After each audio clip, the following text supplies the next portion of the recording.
very excited to be here with Dort Gomez, JTA partner, chief data officer, president. Been at JTA for 15 years. Almost, yeah. Quite a long time. So certainly have an incredible wealth of experience, maybe a little bit of scar tissue, but you've probably worked on hundreds of data science projects? Pretty much, yeah. Across different levels of data engineering, AI, across the board, really. Different maturity also, yeah, but for sure. Thousands of deliverables, and also for some of the biggest projects and companies in the world. So very excited to get to speak with you today and pick your brain, because we're in an age where there's so much incredible demand for AI. Everyone wants AI for almost any problem in a lot of ways, which makes sense if you think about like ChatGPT and what these incredible things can do from a Gen AI perspective and some of the advancements. But it's also a bit of a dichotomy, because if you think about things like Gartner saying that 85% of AI projects fail to deliver on their expected outcomes, that's a big percentage. I wanted to pick your brain on how do you think about helping our clients stay in the successful 15%? What are some of the things from the Duarte or JTA playbook that's important to have from the get-go when kicking off these initiatives and these different types of projects? Yeah, I think first of all, thanks so much for the challenge that you ask and do this podcast is great. Thanks for also being here in Portugal, right? Like all of this struggle. Some reporter at the R&D lab. There we go. I'm very pleased to talk about a little bit about not only the AI world now, but also all these kind of 15 years where we've been in the data kind of world, I would say kind of data science world that we've been, and all the journey that most of correct. And going back to your question, I think like it's funny that when I started 15 years ago, AI was not a thing at that time. But most of the problems that I see today is actually we had the exact same problems back there, or issues I would say. For sure. And I think most of them most of the times people doesn't define a clear business problem. You know what I mean? We're trying to solve just for the sake of being an AI, or just and that's kind of a problem. So what we really always like to do every project that we are involved on, we have kind of the kickoff meeting and all the initial meeting with client is really to understand, okay, what's the need? What are we trying to solve? Clear definitions of exactly what we are trying to solve, and then also be quite quick to actually prototype. You know what I mean? How can we actually make something that is real? How can you see what I mean? Like that's kind of two things that really help. Like, to be honest, like most of the times the problem is not on the algorithms. You know what I mean? Like the algorithm, it's fine. You know what I mean? Sure. I think like the issue, like the data is not good. You know what I mean? I think what you're trying to solve is also not very clear about what and the real impact is actually what we're trying to solve. Impact, and is not kind of super disruptive that then is not a good fit for that specific problem. You know what I mean? So all these I think like if we can tick in the box, like in these 4 or 5 different bullet points, is something that I do believe, and we for our experience has been very successful. And of course, like there is a major one that's kind of domain knowledge is something that is super important to understand the concept, what we have been doing until now, and where we want to go. Because I might go ahead of myself, but another thing that is also super interesting, like and nowadays like there's so many possibilities with AI, so many interesting kind of applications, but when you it's super interesting. Like when there is a lot of domain knowledge, people also are very what's the right word? Kind of I don't say agnostic, but aesthetic to AI. You know what I mean? They actually need. It's more kind of let's try to AI tell me that I'm right, you know what I mean? It's not so much like the other way around. Totally. It's more kind of insurance, and like, oh, now that's AI is correct, so we can actually do in that way, and we can trust AI. But sometimes not the case, because like we are always. Sometimes we also have a vision of ourselves and what the team is doing. Totally. But AI sometimes provides that one. It's not a case to say like we will replace everything, but help us to take decisions, and in these things is great. Yeah. So interesting when you think about like the domain knowledge aspect and the importance of sort of like human in the loop strategies. Because if you think about whether you're trading a propensity data to help an organization, Salesforce, identify the right go-to-market target strategies, Or if you think about the early models that would help, detect for tumors and things like that, like computer vision models, those models were trained by radiologists in the top in the world. I was saying it on a previous podcast, so I'm getting a bit repetitive, but they would literally just label what was benign, what wasn't, and whatnot. So that element of domain knowledge is super, super critical. So I'm glad you touched on that. But you also touched on an interesting one, which I think very much aligns to the ultimate data law of gravity, which is data quality. Correct. Yes. Garbage in, garbage out. How critical is having the right level of data quality and assessing what that looks like up front, almost doing like a data assessment, making sure you have the right level of access? How does that play into the ultimate strategies before getting to the AI or the report or whatever it may be? No, for sure. And I think like a great topic for sure. And I think it's the most. I'm saying the most important, but it's the base of everything. Is the foundation. It's like we go back many years when Egyptians were doing kind of the pyramids. I mean, like one of the most important things. It doesn't matter how tall it kind of goes. The base is crucial. I mean, like you can't just do kind of a small, kind of a really kind of small thing and expect that can grow. No, you actually need to. The foundation is crucial, and the foundation of AI is actually data, because this is not. And I think like a good example, even for people that are kind of less technical, is like even in human nature. Like you might have like the most expert, the most smart person in the world. If for many years, or I think in this case, in this kind of years, like if in many years, he only sees. He only gets access to one part of the information, it will be always skewed to that one. So it's not a problem of AI, it's a problem of the data that you get. So it's, as you said, like garbage in, garbage out, and this is crucial. So in every project we always are involved on, we always try to do a data assessment to understand, okay, are we having the right data? And that's kind of like, to be honest, like most of the going back to your question, because I think like everything's kind of a little bit interconnected.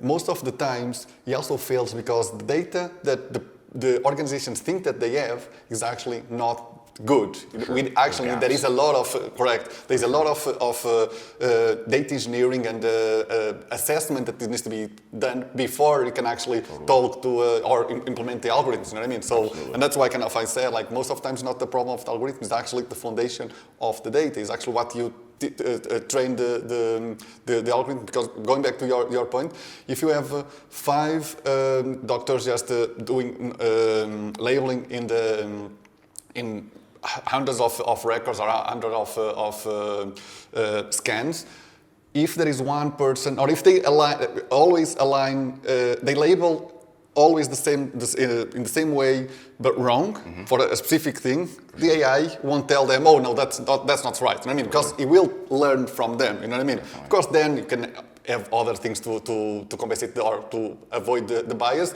But I think the basics are like that. I mean, and that's kind of something that is super important to always try to do, is okay, how can we actually get right data and then assess the model and go, and don't go kind of full blown, like, oh, like that, the first version is great. No, sure. How can we actually ensure we label the right way? We use active learning to actually help us to be more efficient and scale. So that's kind of another thing that we always try to help. Yeah. Actually, working backwards from the data that's available as well. Correct. Because sometimes in a big organization, there's data that you can't get access to for privacy reasons or whatnot. So there's all these other political elements and whatnot. But to your point, like having a solution try to fit the data versus building backwards from the data is a very different thing.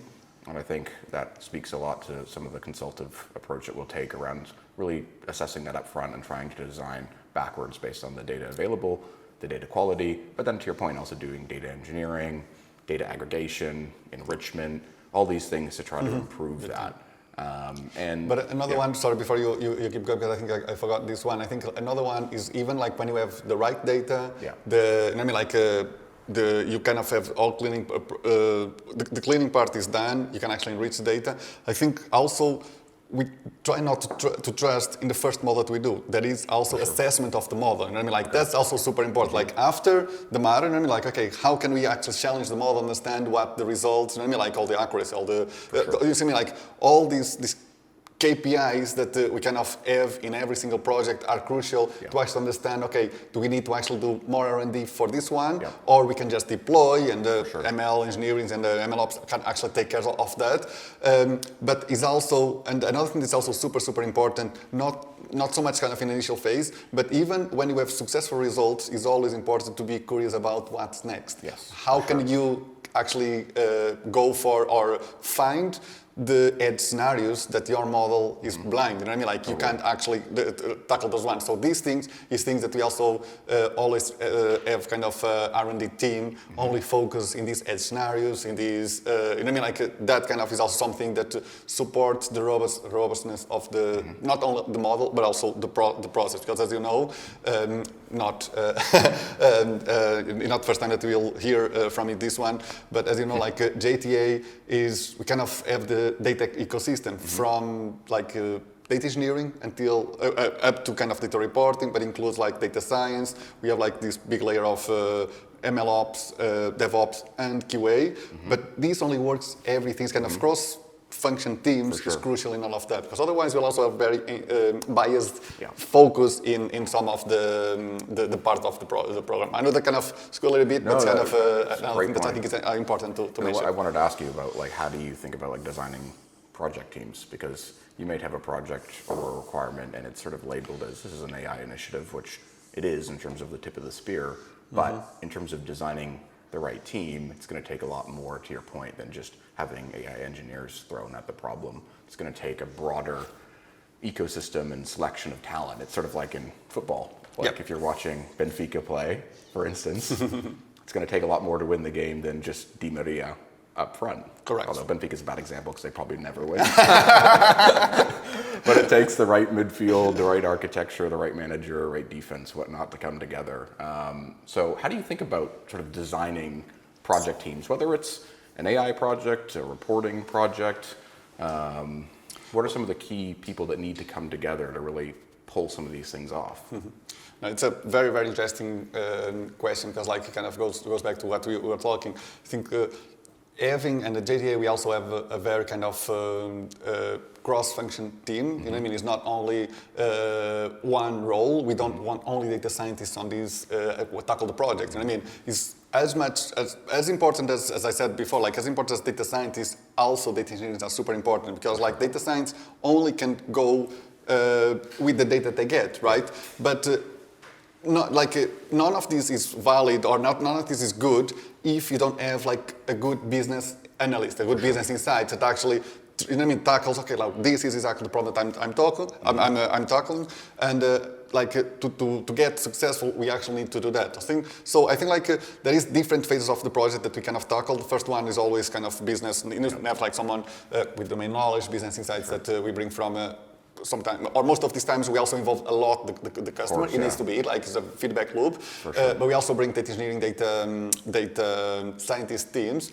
But when there is like a little bit of more, when there is a prototype, when there is something that you can actually already work on, this is where we actually get kind of the DevOps team, QA, and also to build on top of that. You know what I mean? So that's kind of another thing that is super interesting, having different visions about the same problem. You know what I mean? And that's kind of, but even within the teams, it's kind of different layers that you can actually add, because like when you think about computer vision, it's totally different from LLMs, or you know what I mean? Like, and that's topic. Kind of it is. But at the end, I always try to actually bring people from that are more kind of centric in tabular analysis, you know what I mean, or more kind of to other areas, because there is a ways that you tackle some problems in one specific area that are also super important to the other area. Yeah. But same thing is also, because like when you think about these AI projects and all kind of things, and not only AI but business, like, most of the projects, at the end is also super important to have something visual that the client, the customer actually, you know what I mean? Oh, yeah, now it's great. You have like a great foundation, a great, you know what I mean? Like the back end is fantastic.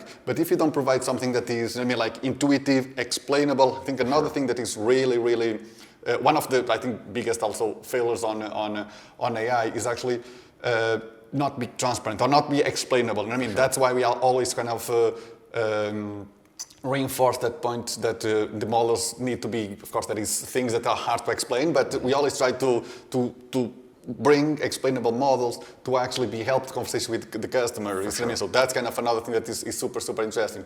But overall, I think is going back to that, like, my point at the end, my point at the end was data reporting also plays a crucial role on this one, because how can you actually show the complexity of the model in a simple, very storytelling report that can actually, this is what is happening, this is my key actions, this is, you know what I mean, like going back to the doctor example, it's like, we're not trying, or AI is not trying to replace a doctor position. It's like, okay, how can we do the work faster and have more data, more info to actually act on, you know what I mean? Because like, if I give you all this table and I say, like, clean me the table, like you need to clean everything, but if I have like AI algorithm say like everything is clean, but the only part that is dirty is here, you just need to clean this one. So it's more efficient, you can actually, instead of have a better job, you can actually do, the result at the end, it might be the same if you clean everything on only this part, but the time that you spend for each kind of patient is less, but is as efficient as if you need to do everything. So that's kind of another thing that is, I think, and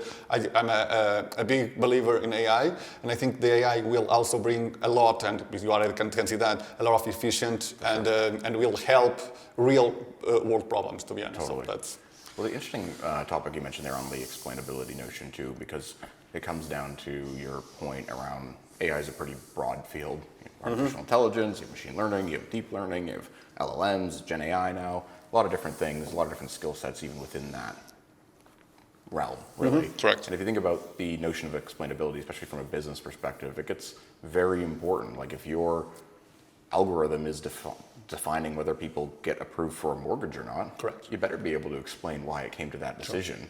So if you're designing a really complicated, convoluted neural network, that's ultimately a bit of a black box, very powerful, maybe very accurate, but you don't understand why it came to a particular conclusion, you might have legal issues. Correct. If it has those sort of downstream implications.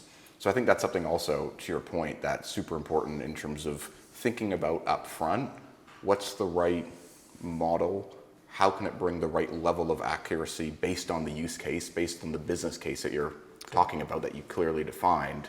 And then also, what are things like the right level of explainability that we're going to need to justify the use case, to justify it to stakeholders, to help people understand the impact and whatnot. So explainability is super important. And it's interesting with the team notion in terms of your point around designing the right players. And even in AI, there's a lot of different skill sets because we mentioned AI agents. And it's interesting, obviously a very powerful solution, but a lot of the development for AI agents is more computer software engineering than pure building a neural network kind of AI skill set model, and a lot of data architecture.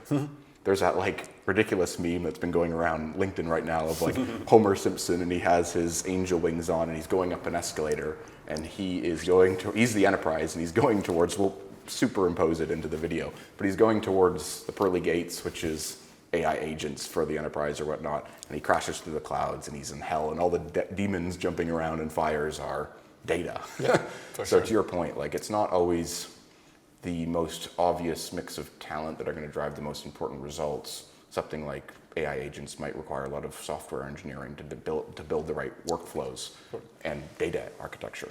No, big time, and I think like it's a very interesting meme, that one, because it's actually you sometimes like when you look at that one and the first time I look at like kind of you see like other projects and happen all the time on this one, and there is good things and bad about all of these is like because nowadays even people with not a lot of knowledge in AI, it's quite easy for someone just deploy a model. I mean, just grab a model from out of the shelf and then apply that one.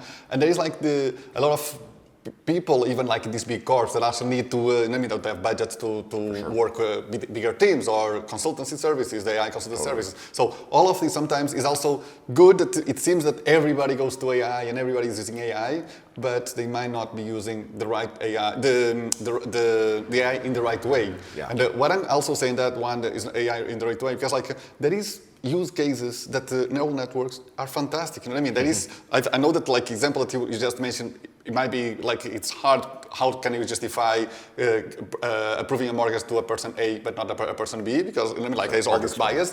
That one you actually need some a model is more kind of explainable that you can actually otherwise with all also with these, especially in Europe with all the regulatory AI regulatory with the Act and those kind of things, you actually need to make sure like this is kind of all accomplished.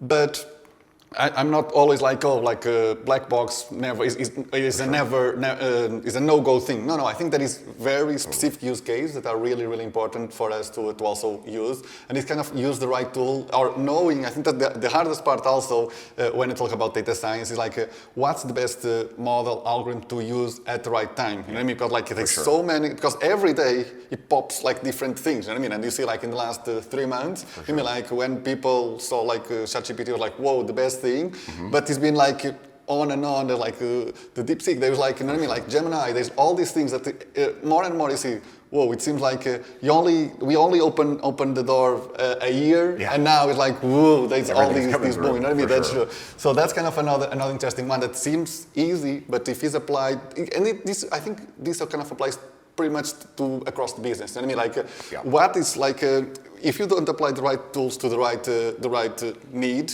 or to try to solve the right issue, the right problem, you are actually creating a bigger problem. For sure. And trying to figure out how to architect it in a way that's scalable as well. Correct. Because just having an LLM off the shelf, whatnot, might work really well for retrieving a particular answer on a one-to-one basis where you can provide the prompt knowledge and the info, but across the board it can be very difficult. And some cases where using more tried and tested solutions that have been around for decades, like you can get pretty far with SQL. Completely. It's your quote, you don't, the mosquito quote, I'll get it wrong, but you don't try to... Yeah, I don't try to kill a mosquito with a bazooka. And that's kind of, and it's true. It's a very Portuguese expression, to be honest, something similar. But that's true, because like I think like sometimes...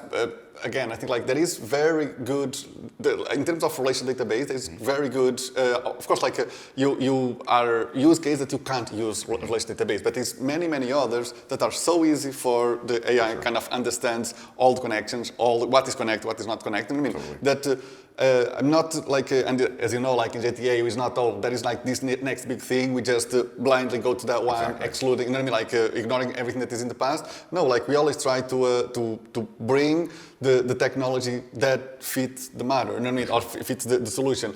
And again, I think like SQL, there is good things on that one, but again, like there is many other use cases that is the worst tool to use. You know what I mean, like you should not do that, and that's kind of another interesting thing. But it's a great point, because most of people, now SQL like is there, like nobody. When I mean SQL, like relational databases, but it's very kind of good use cases that we should, or the teams should still using that. 100%, and they're so core to every major enterprise system. There was a great quote, actually not that long ago, with Satya Nadella of Microsoft. He was asked a very interesting question. If you could have Microsoft take any technology to market first, what would it be? Do you think it was the iPhone? The PC? No, it was a relational database. Correct. And obviously, huge value that they've created with SQL Server and whatnot, but it was a really interesting answer because it's something that's so core to so many key systems and whatnot, and a good example of sort of tried and tested solutions that are still adding a ton of value. But to your point, it's a balance of both. And if like special for us that we have also kind of a big corp kind of environment where like our customers are kind of most of the data they have is like now, of course, like you can see still like some transaction data lakes and all kind of things, but there is still the foundation is SQL database. I mean, it's relation, and I think like Satya was completely right on that one. There is, but going back again to where you start this conversation. Like I think like the phone is actually kind of the kind of, I won't say the end goal, but it's like a fancy way. You know what I mean? Like it's kind of more the end solution, if you think. Let's assume that's kind of the algorithm of AI, but the data, the relational database is actually not relational. The data is actually what enables us to use this thing as, you know what I mean? Like otherwise, like it will be just a brick. You know what I mean? Like, if they doesn't have the data there in a structured way that is easy to access, it's scalable. Because like nowadays, like if you take more than 2 seconds to something comes up on your phone, you're like, oh come on, what's going on? Something is wrong with my phone. I need the next one. We're spoiled. So that's true. Yeah, completely. And that's kind of another very, very interesting factor for sure that we need always to keep in mind. Totally.